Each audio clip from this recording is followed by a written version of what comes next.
My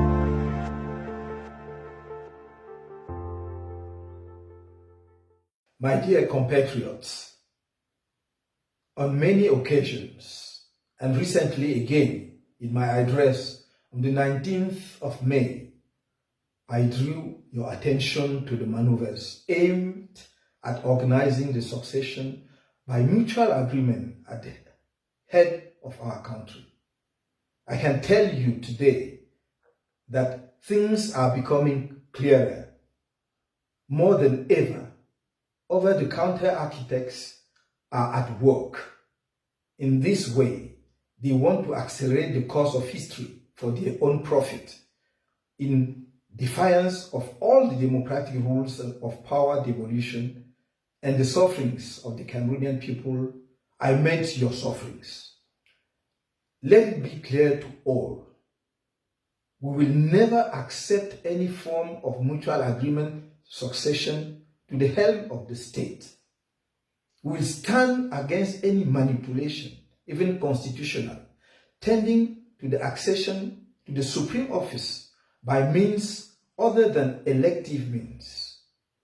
We will mobilize against the organization of new popular elections in Cameroon without fulfilling the two major prerequisites that are the resolution of the armed conflict in the northwest and southwest, and the consensual reform of the electoral system.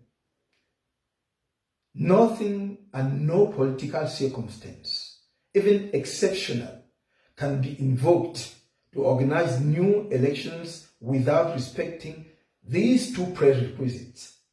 We have never stopped making concrete proposals for the resolution of both situations. My dear compatriots, as you know, at the end of the 7th of October 2018 presidential election, the Constitutional Council dealt a heavy blow to Cameroonian democracy by declaring as winner a candidate who had not met the majority of the votes in the ballot boxes. Following their forfeiture, militants and sympathizers of the Cameroon Renaissance movement were brutalized, tortured, and then illegally thrown in prisons for having peacefully protested against this electoral hold-up, against the war in the northwest and southwest, and against the misappropriation of resources dedicated to the organization of the African Cup of Nations 2019, finally withdrawn from Cameroon. All the levers of power were activated against the national resistance to the electoral hold-up. Whether it is the police, the gendarmerie, the territorial administration, the public media, and even justice, supposed to be the last resort of the citizen, the architects of the succession by mutual agreement at the top of the state have spared nothing to wage battle against the people, against you, my dear compatriots. But you remained standing, proud to lead the fight for the liberation of our country.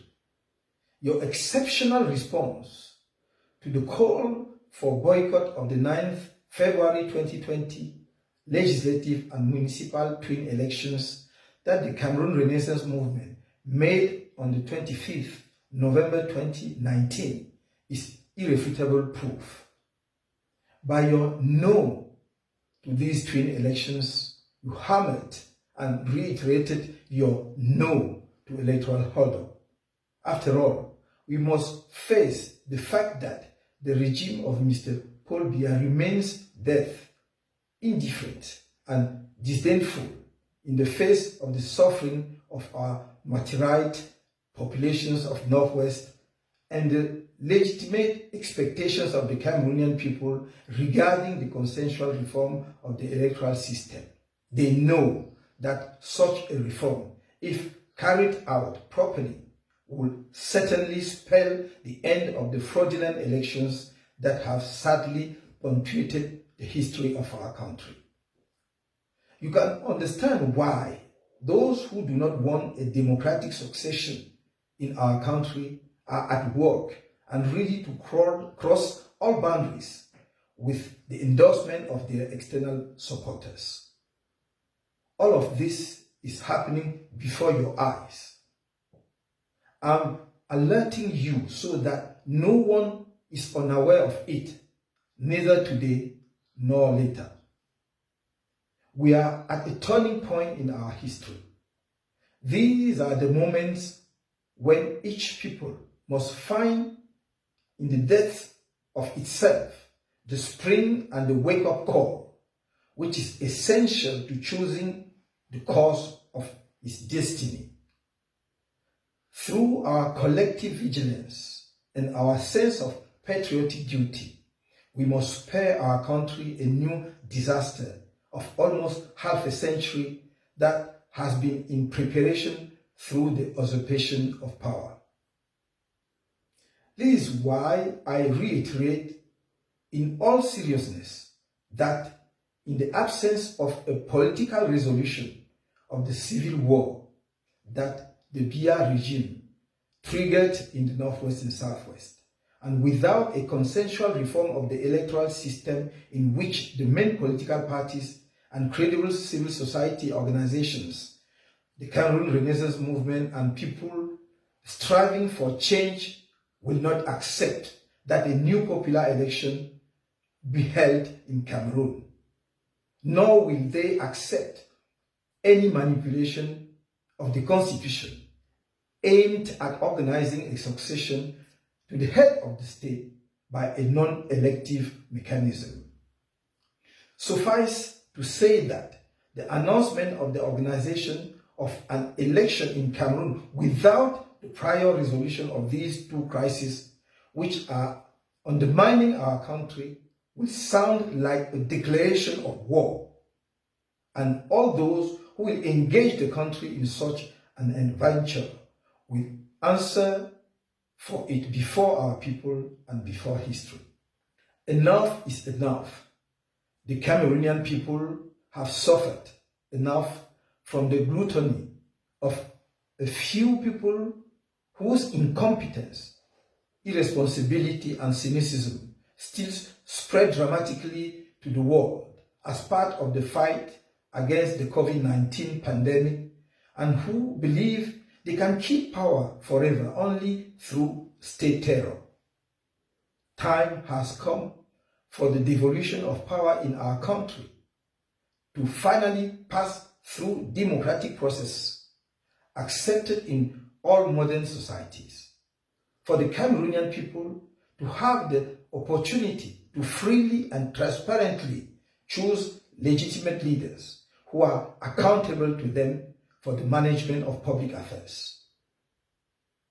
We are ready. Tortures, arbitrary imprisonments, and humiliations we already know about. 15 of us, including the first vice president of the Cameroon Renaissance movement, Mamadou Yakuba Mota, are still there. And if death is to come for this cause, let it come. Be ready, my dear compatriots, so that together we spearhead the final phase of the fight for the liberation of Cameroon and the advent of democracy in the political life of our country. You must finally be able to influence the destiny of our nation. Count on a better future for your children. Build a strong country and ensure its international influence. Because we have resolutely chosen since the beginning of our political engagement the way of democratic elections for access to power, I invite you and reiterate my call to you to register massively on the electoral registers so that when the time comes, the expression of your choice be massive, clear, and irrevocable. This is a call to the general mobilization of Cameroonians of all stripes to get our country out of the night of a dictatorship drunk with power and the fruit of greed, and open a new page of national building that of a free society, founded on the rule of law, open and which gives each of its children a chance.